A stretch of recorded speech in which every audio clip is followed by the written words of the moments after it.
Hey everyone, welcome back to another episode of the Evocative Gamers podcast. Today we're going to be talking about is console gaming dead? And also, I want to talk a little bit about the golden era of gaming and what that's all about. And then we'll see what else comes up over the next 50 minutes. Danny, how are you doing today? I'm doing pretty good. How are you, Alex? It's been a long day. Long day, long meetings, and I wish I had more time to play games. Oh yeah, me too. So, console gaming. I feel like we're getting towards the tail end of this era that started back in the 80s. What do you think about this? I think that era has been dead since the iPhone came out, bro. Not so the iPhone, let's clarify, right? I would say when the App Store and the iPhone came out in 2008, where were we in 2008? 2008, the Xbox 360 had been out for 2 years, the PlayStation 3 had been out for a year, and the Wii had been out for a year. You Yeah. really think console gaming was dead back then? Nah, yeah, you're right. I was transitioning from Halo 3 to Halo Reach. I feel like gaming today is taking a very interesting turn. Um, I know this is starting to sound like a broken record, but my children have zero interest in any game that's available at at a GameStop or a Best Buy or Target or anything that you would put on a console. Like my kids just have zero appetite for it. Well, that's because they're stuck in the Roblox ecosystem, right? They're very much indeed. So that's the new generation, right? Let's just assume that every 15-year-old and younger They're out is of the not system. They're just they're playing just Roblox. not into console gaming. Every 15-year-old and younger are not into console gaming. GTA 6 is supposed to only come out on consoles, so that'll be a saving grace for console gaming. But are you going to allow your 15-year-old to play GTA But 6? that's exactly where I was going with that, right? But that also means that no 15-year-old and younger are playing GTA 6 anyways. So that still leaves us with like a dying demographic. Let me rephrase that. An aging demographic. Yeah, we're all turning 30s and 40s now. Right. But but it's not being replenished. No. Right? When we were growing up and we were in our 15s, there was folks in their 20s and 30s that were playing video games, but we were trailing them, right? We were coming up right behind them playing. Sounded like little chipmunks on Halo, but Squeakers, man. yeah. Squeakers. Little guinea pigs.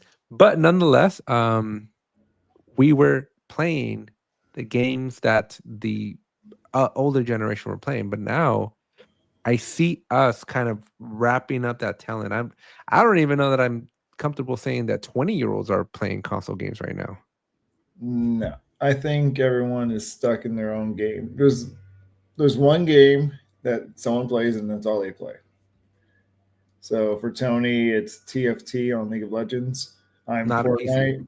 but not a console game. No, well, no PC and handheld. Yeah. Tony's game is a card game that you can just play. So mobile takes a big, I think, huge influence then on the 20-year-old range.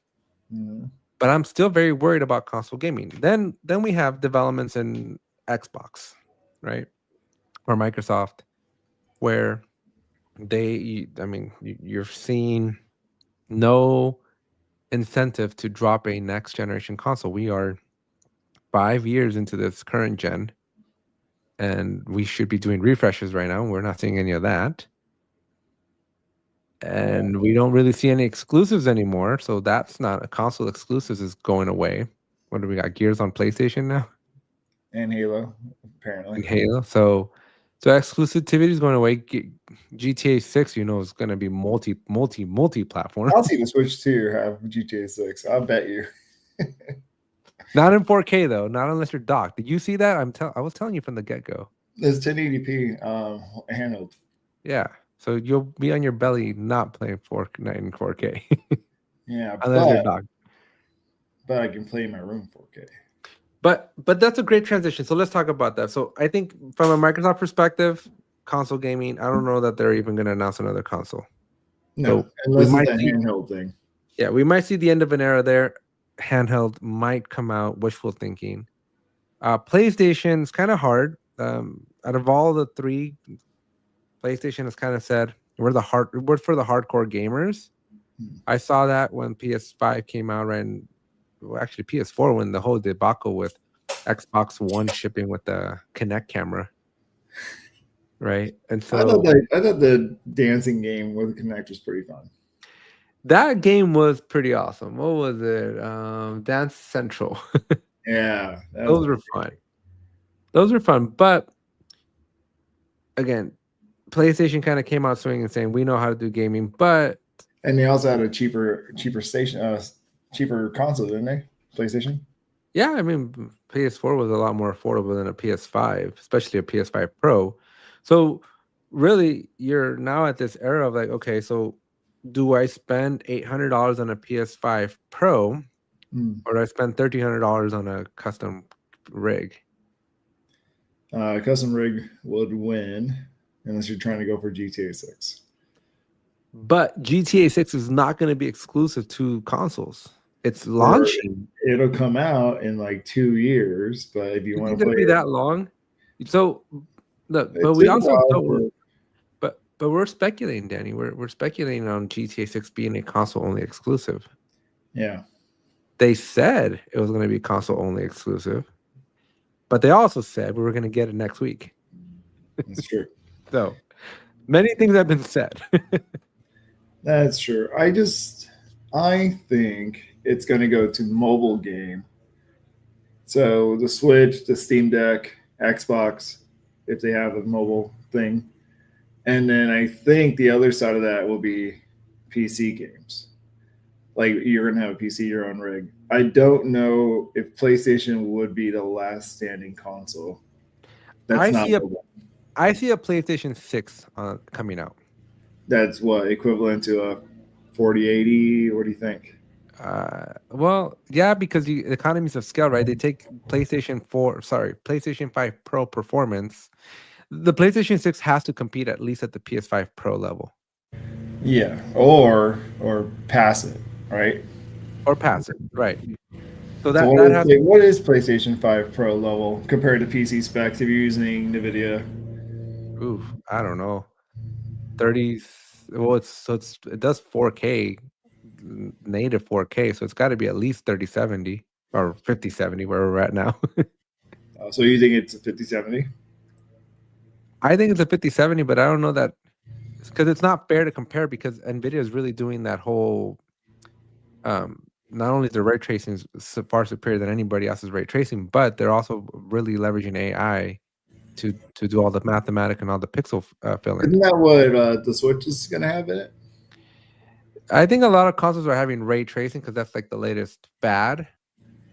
But there's various levels of ray tracing capabilities, right? So it's not ultimately ray tracing comes down to the individual developer, right? The person making the game and how much time they invest in the creation of a good ray traced game. So if they don't invest, then garbage in is garbage out. That's true. I see. Okay. But still, nonetheless, so we can predict a PS6. I can predict the PS6. I predict a very expensive PS6. Like 1,500 to compete with PC. I don't know that we hit the 1,000 range. I think if a console came out at $1,000 range, like console gaming would be dead. Like that's just done. Because it would need to be upgradable. I mean, you're flirting with PC territory at that point. Well, I'm saying like that's why I feel like I wouldn't buy a PlayStation because I can always upgrade my GPU for like 1,500 and it'll be good for another 10 years, right? Well, I mean, my 9070 from 2015 still rocking and knocking. It's been 10 years. Yeah, and I just recently got the 4070 Ti Super, so I'm like last year, so I'm good for like another 5 years, 6. I don't know. I mean, you're good for a long time. You're good for a long time. Maybe not max settings, but you're good for a while. Yeah, and Junior bought my 3060, and that was 5 years ago, and he's still playing all the games. Was it 5 years ago? 4 years ago. No, but again, but that's still to say. So if a PlayStation 6 comes out, though, it's gonna have to be at the $400 or $500 range, because anything above that, then I think you're pricing out all the younger generation, Is and this I think all pre-tariffs? yeah, and then all the older generation rather just have a PC game, and the Yeah. dev makers, the publishers, are making them in PC anyway. So I I don't see anything there. And then we got the handheld stuff, right? So if Microsoft comes out with a handheld, that's one thing, and then obviously Nintendo's made their bed with they're going handheld. Yeah, I think the DS and the 3DS really showed them there is a market for handheld. I really wish they had a clamshell so it could be more for kids because it protected it, right? The SP and the DS. As a kid, I'd throw that thing everywhere and it'd be fine. The Yeah. Switch, I don't think you can throw everywhere. I don't think it'll be fine. I don't think so either. So, But now that kind of takes us into this next topic of the golden era of gaming. So the other day I was watching this video on the last, I don't know, 40 years of gaming, yeah. right? And how gaming has evolved. Because in order for our console gaming to end, right, it'll be truly the end of an era. Yeah. You know what I just realized right now when you said that? I was thinking, what is 40 years of gaming? And it starts with Spyro, Crash It goes Bandicoot. before that. No, see, that's your 40 years of gaming with you, but gaming truly started with Pong, and that was Yeah. already, so that's 60 years. We're talking at least 60 years of gaming at this point. Galaga, Centipede. When did Pong come out? So Pong came out November 29, 1972. 30, 50, 53 years. So 1972 was 52 years ago. So we're talking the last 50 years of gaming, right? And gaming has evolved quite a bit. I mean, it started off, the irony or the interesting part is gaming has been coming comfort, right? So you used to have to save your quarters and go to an arcade or go to some sort of a liquor store, gas station that had these ginormous cabinets where you'd be able to play one game and only one game, and that's all that thing was for, was just one game. Yeah. And then it wasn't until like the Odyssey came out, late 80s or late 70s? Late 70s? That's Yeah, Sega, late right? 70s. The Odyssey Magnavox. Have you ever heard of that one? No. Sounds like it did not run Halo. It definitely did not. The Odyssey Magnavox, and let's share some screens here. Yeah, way too many tabs open. So this, based on my understanding of the history of the world, this was the true first commercial home video game console. And this is a 1972 as well. $100. Well, what's it? Check this out though, $750 in 2024. So you know that we're reaching more closer to like $850 at this point in $2025. So is a $800 PlayStation 5 Pro that can do true native 4K gaming at 120 hertz 120 frames per second, that outlandish? When this bad boy who was able to do pixelated games, like this is as 4K as we got back then, was the equivalent price. Are those nude models? One can never tell. The brown box replica. So, but then this initiated, right? Like you no longer had to leave your house. Then we fast forward. I mean, everybody knows Atari, right? Atari was like the brand, and they kind of ushered in the era of home consoles with their Atari 2600, which is I think this is really when folks really started to get into home gaming in the 1979 to 1986 with the Atari 2600. Did you ever get a chance to play one of these? No. But I think the way I look at these games is probably how our kids are going to look at our games and say, it's too slow and too boring. 50, 40 years from now? I mean, look at this. You had a joystick and a button. You can go left, right, up, down, and a button. But have you played Halo after playing the new Halo Infinite? Well, yeah, I guess. Have you seen the speed difference?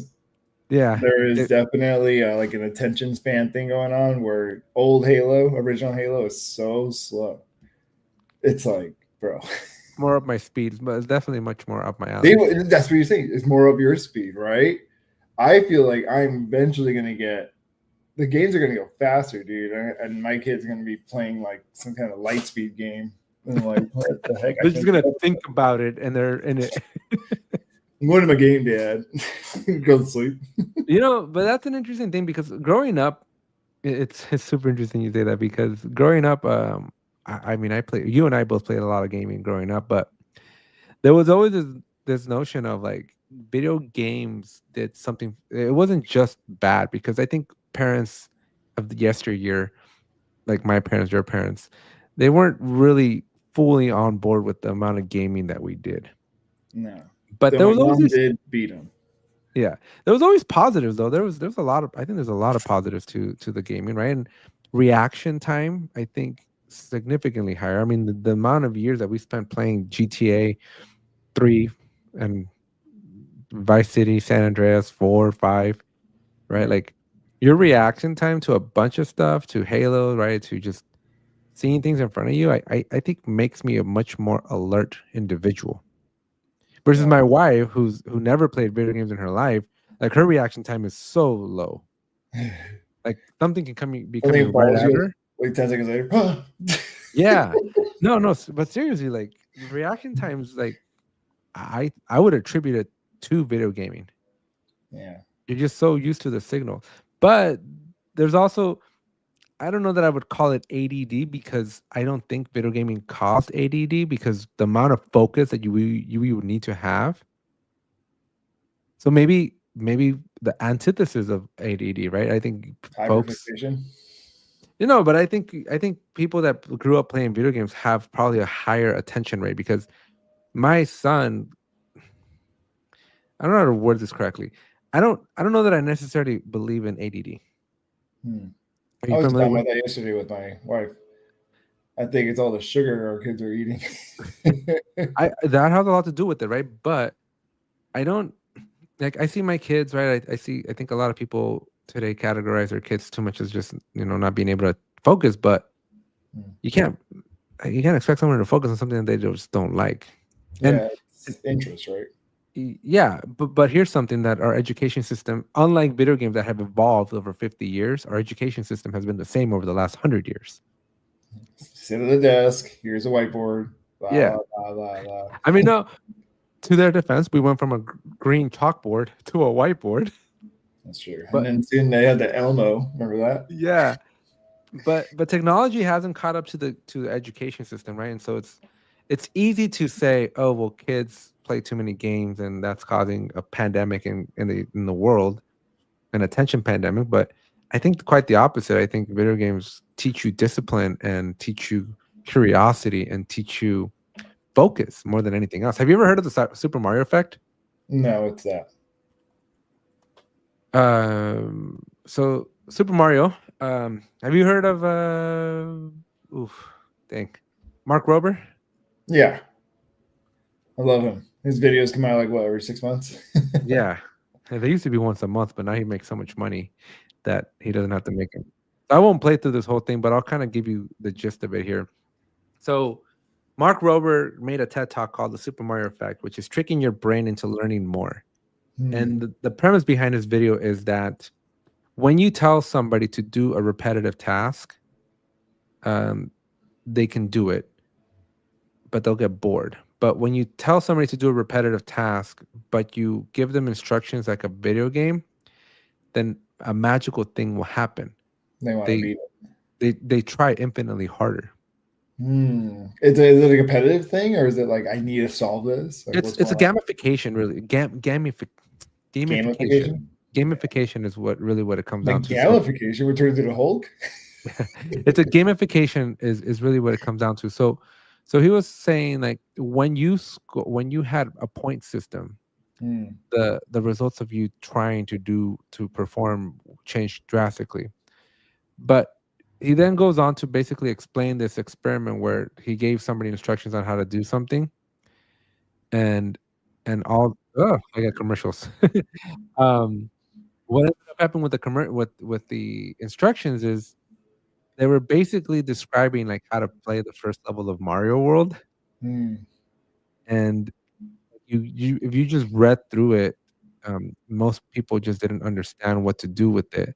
But then he like I don't know, I don't think I'm explaining it well, but basically, long story short is when you present something as a video game, there's this general curiosity to want to try to beat it, right? I have And you something to say spend about this. Yeah. yeah, and you spend countless hours trying, and you go through a feedback loop, right? Like how many times did you play? Oh, here it is. Here's that.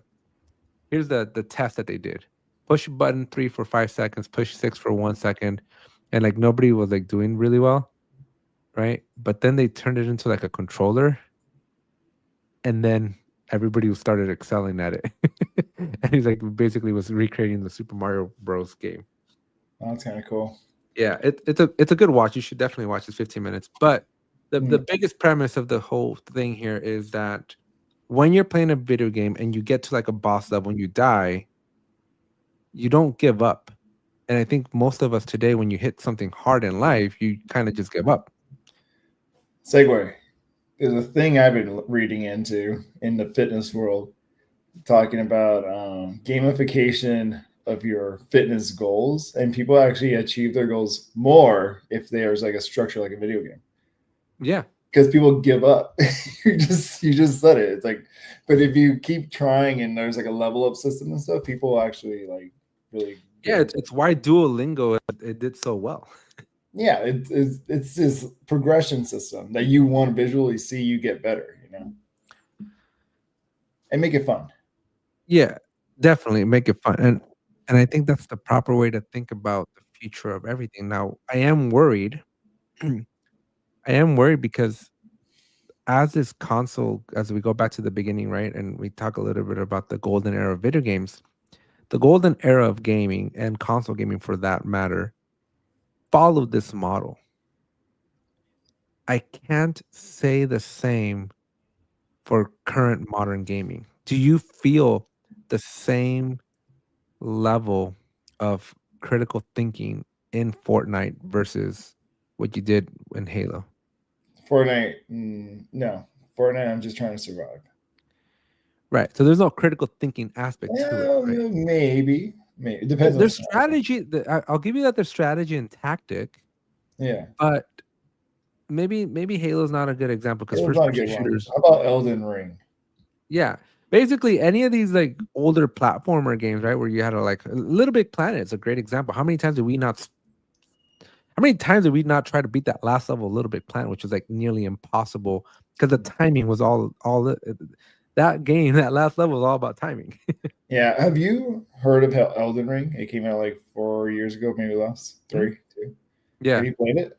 I have one of the other games, but I can't say that I've played them. I have a The lot of games that I haven't newest one is all about that. It's really hard. There's timings to it, but people are addicted to that hardness. They want to beat the level.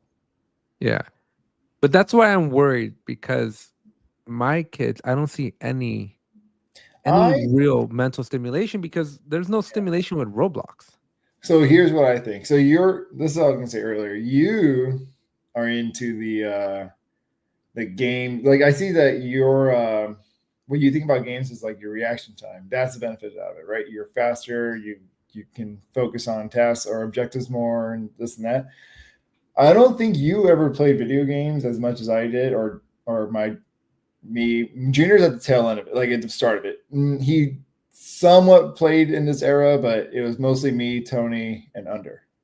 It's when video games became a social thing because all our friends were online. So now I don't even like the other stuff doesn't matter to me. Like how hard a game is, if all my friends are playing it and I meet friends on there and there's like a clan system. Remember clans? Yeah. Because I Like, grew up playing yeah. video games when it was a loner thing, when you had to physically come over to your house to play. Yeah, that's what Junior wants. Like Junior always talks about that. Like, oh, double dash and this and that. Where me and Tony are like, just play online, that's why I know he's at the beginning of it. Like he's like that age is where so I know for sure you were like in the LAN and let's all get together and connect our Game Boys together to trade. Hey man, I learned how to clone Pokemon. Did you ever learn how to clone your Pokemon in Rare I Candies? tried one time with Adam, and he got my Typhlosion, and I got nothing. Dude, the skill set and the amount of patience that you had to have when playing Pokemon to shut it down at the exact right time, Right when so they that cross or something. yeah, so that the Pokemon would go over to this destination but would stay in the source memory was like so Adam got amazing. my Typhlosion, and I got nothing. I remember that. That was I funny. guess I guess maybe I believe that games used to stand for something. You games used to mean something. I And think maybe now that's why it's I'm more of a sad. social thing. That's why. Have you played Roblox? I have. I don't like Roblox personally because I think it's for little kids, and I think any adult playing it is kind of weird. Personally, I think personally Fortnite's a little more acceptable to play because of shooting. The other one's like, I don't know what you're doing on there, bro. 30, like 40-year-old on that thing, yeah. but it's more of a social thing. Like ask your son how many friends he has on Roblox. I'll bet you it's going to be over 100. No, I mean they get together, all the cousins that are in that same age range. There's like a dozen of them. They all get together and just play together. Yeah, And and then and it's plus like online friends and probably. it's crazy, right? Like this is interesting. So you'll like this part then. So my son and his cousin that are about the same age live 2,000 miles apart. They never see each other except for like maybe once a year, Mm. but they have a stronger bond than you and I do. Well, that's what I'm saying, Alex. Oh my gosh, I've been telling you. Me and Tony and Junior are always on Discord playing video games together. I know you're busy, but if you were to just join the Discord and play with us, that's why me and Tony and Junior are like always talking. It's like just play with us. God damn it. But there's no time anymore for me. I know. That's what I'm saying. I know you're busy, I'm in but back to back to back meetings. My day today will end around 7 or 8 p.m. and it started yeah, at 5 a.m. you play at 9, bro. Come on, 9 to 11. Go to sleep. You still got 6 hours. 6 hours of sleep. You ever heard of Gary Vee's 18 hours? What does he say? You never heard of this? Oh man, you gotta Have you watch heard of this. Arnold Schwarzenegger's? Everybody has 8 hours in a day. He goes, you have 8 hours for this, 8 hours for that, and then like 4 hours for sleeping. And then people go, Arnold, don't you need 8 hours for sleeping? He goes, sure, just sleep faster. This guy's funny. I don't know if this is. Can you hear audio if I play it? I don't hear Wait, anything. I gotta bring it to the stage. Can you hear this? No, No. no. What does he say? So basically, so he's like to be the top 1%, you gotta like make an X amount of money, right? Yeah. But he's basically there's Well, he got chubby. The heck? In that video, at least. yeah, a little chunky on that one. Let me see the subtitles on this one. And he lost weight on this one, yeah. He's That's like, how I yeah. normally see him. He's Like like, that. here you go. You can live off of 6 hours of sleep. You have 18 hours. See? You don't need 8 hours of sleep, Alex. Just play 9 to 11, buddy. That's when Junior gets on, anyways. Yeah, he's like, you can work from 9 to 5, commute an hour back and forth. Yeah. You don't commute. What's up?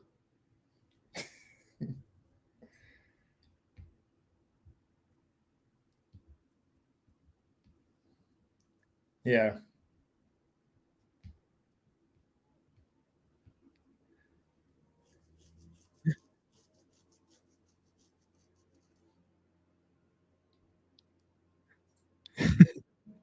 So basically, you got 5 hours of gaming that you take advantage of that I spend building a business.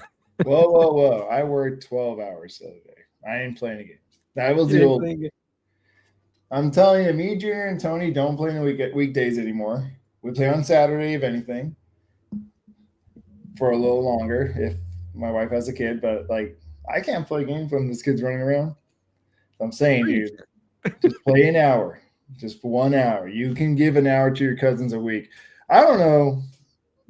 I don't know. I think you'd like it, and you'd be like, "Wow, my cousins are cool." So if the golden era of gaming, critical thinking gaming is over, then what do you call this new era of social gaming? Social, gaming? and it's changing, and it's changing again. It's into gambling now. The loot crates, the mystery boxes, the gotchas. It's addictive in that way now. And I catch myself playing those games. Oh my But gosh. what is the value then, a personal value other than the social life? Like, I think it goes back to our episode from last week about life being a simulation at that point. Because what do you care about the physical world when all your important things are in the digital world? Physical world is means to pay for the digital world. No, I think that was the old view. I think now I am in a threshold of like seeing the importance of real life. So like I said, I don't play as much games as I used to, and I probably won't until the Switch comes out. But even then, I got the Switch so I can play an hour in my room, single player games. You know, Well, you're doing one critical mistake in your calculations, though, Danny. what's that? You have one child, two adults. Yeah. That Let means me you get show you. to. Want to break down my day? Watch this. Ready? Let's do this from the start. Elias wakes up at 6 a.m. That's when McKenna is gone by 7. So I'm up at 7 now because kid's awake and he's already running around. I have to be up. So 7 till 4:30 when McKenna enters the house. How much is that? 8, 9, 10, 11, 12, 1, 2, 3, 4. That's like 9.5 hours. 9 hours.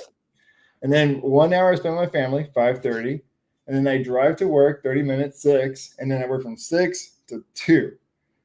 So you tell me when I can play games. It's a Switch, bro. It's going to be in my lunch break. I don't have time to play anymore. But that's what I'm saying. Like, but this problem's gonna get exacerbated more though, because right now, like, you have a punt. You can still give the child off. Yeah. You won't have that luxury when you have two, because one of you has to be the same system, bro. McKenna still got to work, and I still got to be the one on two now. It's just gonna be harder for me. Have you played this game? This is what me and Junior have been playing. No, what is that? Pokemon Pocket. You can't really see it. I don't know if you can pull it up on YouTube. It'd probably be better for everyone. But it's Pokemon TCG Pocket. This is what me and Junior play throughout the weekdays because it literally is 5 minutes of your time and you're just gambling. Check out a YouTube video if you can. It's so much fun. I'm addicted to this. What do you do with this? You open up a card every day. They give you 2 card packs to open up for free. You open it up and you try to. First aspect of the game is collecting all the cards, and that's pretty fun. I like doing that. Just open, see if you're lucky, get new cards or what. Because there's a set. There's not an infinite. There's an amount, and it'll tell you what you have. After that, you can choose to battle. If you see, there's like rare cards there, immersive cards. If you get those, are super rare. There's that social aspect of it where me and Junior go. I'd send him a text in the morning, be like, "What'd you get?" And he starts crying emoji. Nothing again, and that's usually for like 30 days straight. Highly social. It is. It's awesome. You should get it on your phone. It really is just 5 minutes. You just open up some packs in the morning. And if you want, there is a battle system with other players. There is a trading system. There is display your best card system. It's pretty cool in that way. But this is where games is going. It's quick. It's mobile. It's fast. It makes a lot of money. This thing is destroying in pockets, dude. People are putting money into this like nothing else. I like this. I'm a collector of things, so I find this very interesting. It's free, dude. It's a free. That's how they get you, though. Free game. You go in, and then that's where they get you with the addiction.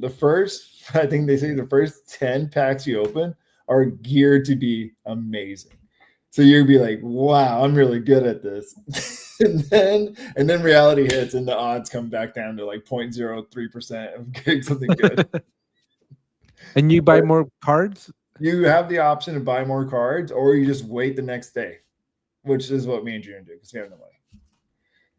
But you see, there's like rarity system. That's the system right there. The crown, those are super rare. Like I have one, and I've been playing this game since like whenever it released. I think it's January or December.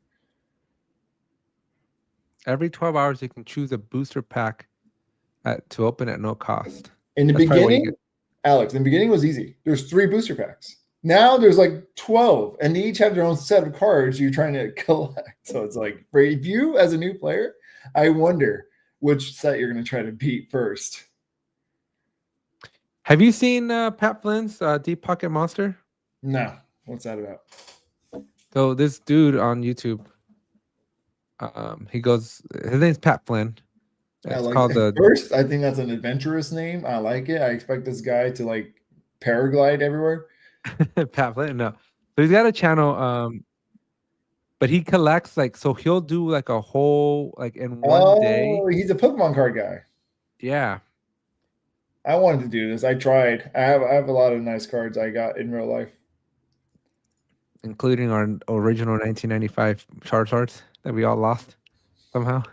Mine was in Adam's pocket, and he put it in the washer. I remember losing that Charizard because he gave it back to me, and it was all like, it was in the washer, dude.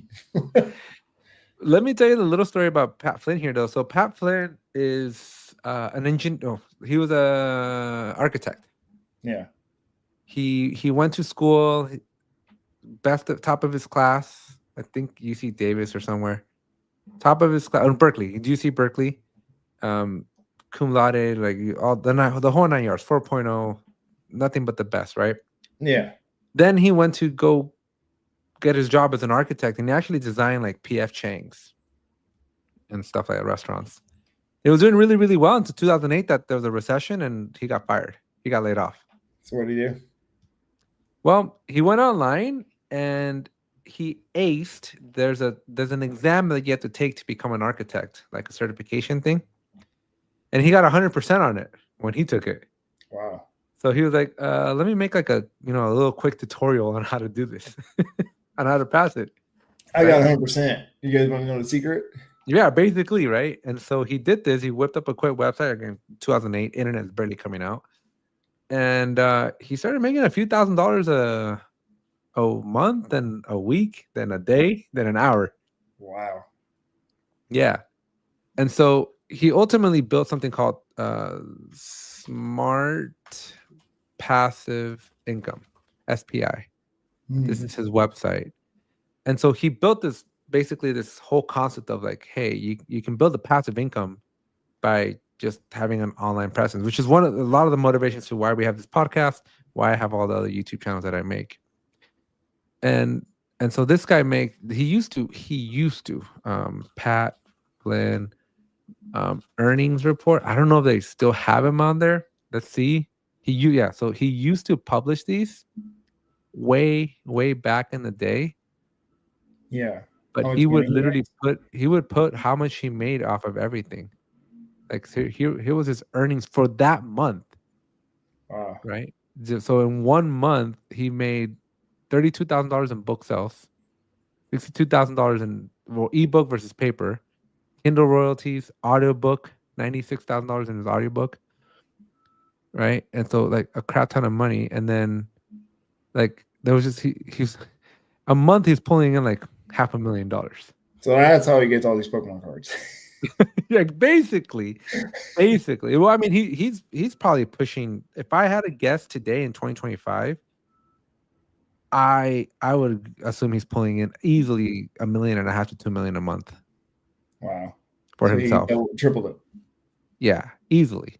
Because YouTube. So what happened was he during the pandemic when COVID hit, he started the income stream, which is like every day.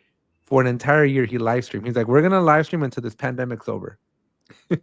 Wow. And so every day for at least 1 year, he live streamed every single day. And that during 2020 into 2021, the Pokemon scene like took off again, remember? Oh, it's off right now. Have you seen everybody fighting each other for Pokemon cards yesterday? No, at Walmart, and there's like videos on YouTube. The fact that I can find Pokemon cards in store shelves again kind of tells me that it's dying a little bit. I really can't. I want some because I collect, and I can't find. That's why I just game. Just get the game. But so long story short, he started that Deep Pocket Monsters, but he knows how to run YouTube, and so he's been able in like the last 3 years been able to grow to almost 2 million subscribers. But you probably have seen of him or heard of him if you've done the. Should I open it? Or should I keep it sealed? Yeah, on I TikTok. think I've seen him. Yeah. That's Pat Flynn. That's Smart Okay, the Pocket Monster. that's cool. Yeah. But this guy, so now he's like a Pokemon aficionado. But again, I guarantee he's playing at least 2 million a month. So when are we Past, gonna start our Pokemon TCG Pocket? I know, right? We got to start the Pokemon game. Whatever happened to Pokemon Go? Is that still a thing? No, dude, I stopped playing it. Well, first, you know what? I lost the magic for Pokemon Go, and I loved it. I played it every day. When my wife started playing, why? Because she recognized, because she's not a Pokemon player, she doesn't have the hype in her head, how boring it is to see the same type of Pokemon for 4 months, and then they cycle in like 10 new ones. That's what they do. That the Where whole I'm premise like, of Pokemon, though. huh? You know how many was it PGs we fought? I know, yeah. In the beginning, it was really bad, but we were like amazed in it. And I think I was still in it until McKenna would always say, "Wow, it's always the same one. I was playing at work today. It's always the same Pokemon. Why do I care? It's like boring." And then I'm like thinking, like catching my Pokemon, it's the same one. Yeah, you're right. Right. Lost the magic to it. But that's why I like this pocket game here, because there's always a chance of getting something really rare. And when it happens, dude, because there's a thing called a God Pack. Have you heard of that? Mm-mm. They're in real life too. In the trading card game, like if you open up a pack, it could be a God Pack where they're all like super rare cards. But in the game, it happens, and I got it once, and I put it on my Instagram, and no one cared. But I'm like, dude, look what I got. That was awesome. Oh man, so many memories playing Pokemon. My teacher in 6th grade used to buy on eBay the booster box with all the packs inside that the I GameStops do would it all have. the time. Yeah, I still do that. Yeah, this was 2001. Try doing this in As 2001. a What were you kid, doing in 2001? if he would have kept those sealed, he'd be a millionaire.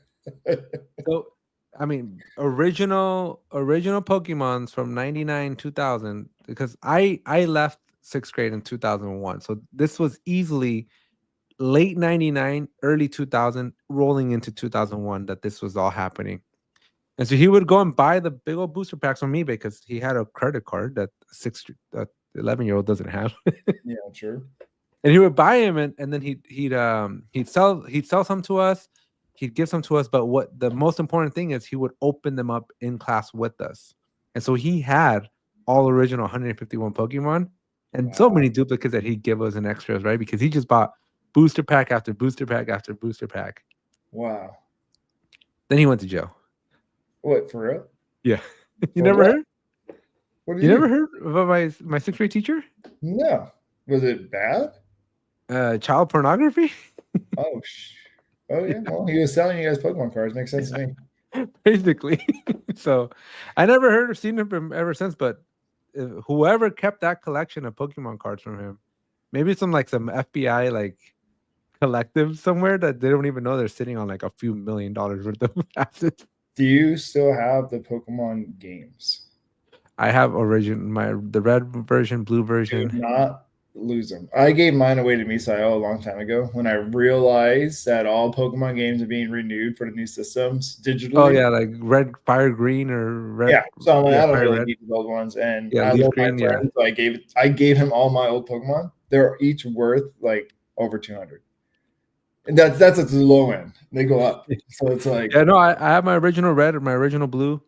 I never had yellow. Junior had yellow, right? I think so. And you I had had crystal.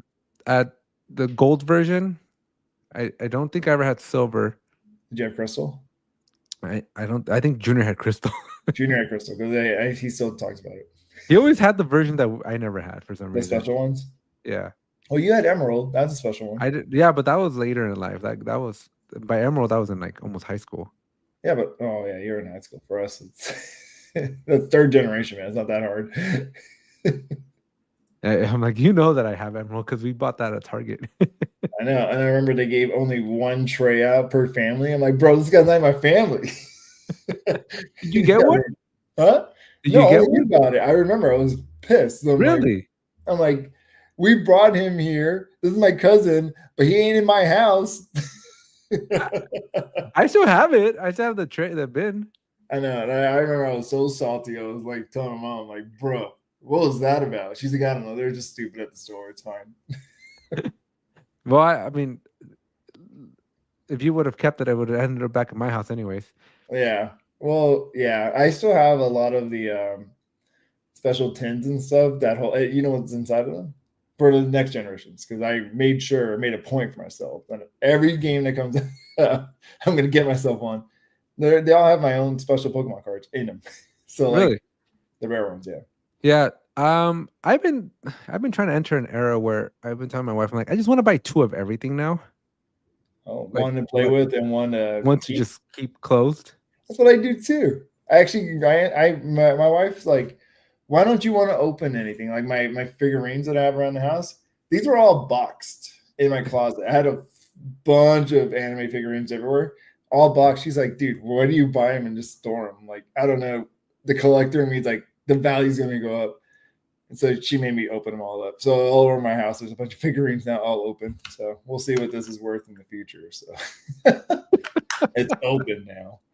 Wait till your kid get to it. I used to have a really nice Lego, like a Ferrari type of You kit that I built bought. Lego kits? Yeah, like it was like a $200 kit that I bought. Wow. Enormous. And then my kid came to my life and it destroyed it into pieces. Jessica bought $1,000+ Star Wars one, the Millennium Falcon, the big one, Mm-hmm. and she has it in her living room. She built Like it. built? It's like displayed. She has no kids. She has cats, but she has no kids. You can get away with murder when you don't have kids. I can tell you that much. Once you have kids, Yeah, it's game over. he knows not to touch my stuff, but he goes, eh? He doesn't know talk that much, right? He goes, eh? He goes, Papa. Nope, And he's nope. getting his hand closer, and I'm like, no, dude, get away from my stuff. Dude, I gotta wrap this one up, but this wall behind me used Yeah. to be shelved up high in my last office. So that a way lot your of- kids don't touch it. So, well, a lot of the trinkets that I have here, they were just all over the place, and I have a bunch of amiibos, and I have a bunch of collectible stuff. Right? My wife made me clean this up, but so I had it pretty high up, and my little nephews came over one time, and I told them, "You guys can be upstairs, but you cannot go into my office." They went into your office. So they go into my office, and they're freaking tiny little like 2-year-olds, right? 3-year-olds at the time. And I remember walking in because I heard the door open, so I run upstairs to see what the heck's going on. And it got a breach, security breach. Your phone's like dee dee dee dee. Yeah. So I run up there, and I just see those 3 little shorties just staring right up, and like in amazement of like, ah. Is that Mario? Is that Pikachu? I threw them out of there so quickly. You can't get in here. Get out of there. Why don't kids like our games? Because we don't want to touch it. But anyways, this is why the golden age of gaming is coming back. I feel like you hit enough nostalgia that you'll circle back around to it. Yeah. I'm fearful for the next era, but I like the social aspect of it, but there's no time commitment to it. So I'm kind of at a loss. I will tell you that you and I will have to make a trip to San Francisco to go to the new Nintendo store that just opened up. Oh, I'm down. I'm so mad. I walked right past it, and it was still under construction. I saw images on Instagram. I missed it by a week. So where are you gonna get there? Pokemon or what? I don't know, but I'll be back. I go to San Francisco at least once a year, so I'll be back. I'm gonna go to that store. I've never been, so I'm down. Well, whenever you want to go, it's a very easy in and out. Like you can go into San Francisco, take the BART down to literally like the train station will drop you off like 2 minutes away. You can walk, get back on the train, go back to the airport, get back over here. Like it's like a 3-hour round trip. That's not bad at all. What the heck? Yeah, if you get like like Southwest will have like a $40 sale, so like $85 will get you around and back. Wow. All right, I'm down. Let's do it. All right, let's do it. All right. Well, with that said, folks, if you haven't subscribed, make sure you hit that subscribe button. We'll be back next week with another episode of the Evocator Gamers podcast. Thank you all for being here. Make sure you hit that subscribe button and share with everybody you know. And let us know what games you're playing down in the description. Bye. Bye.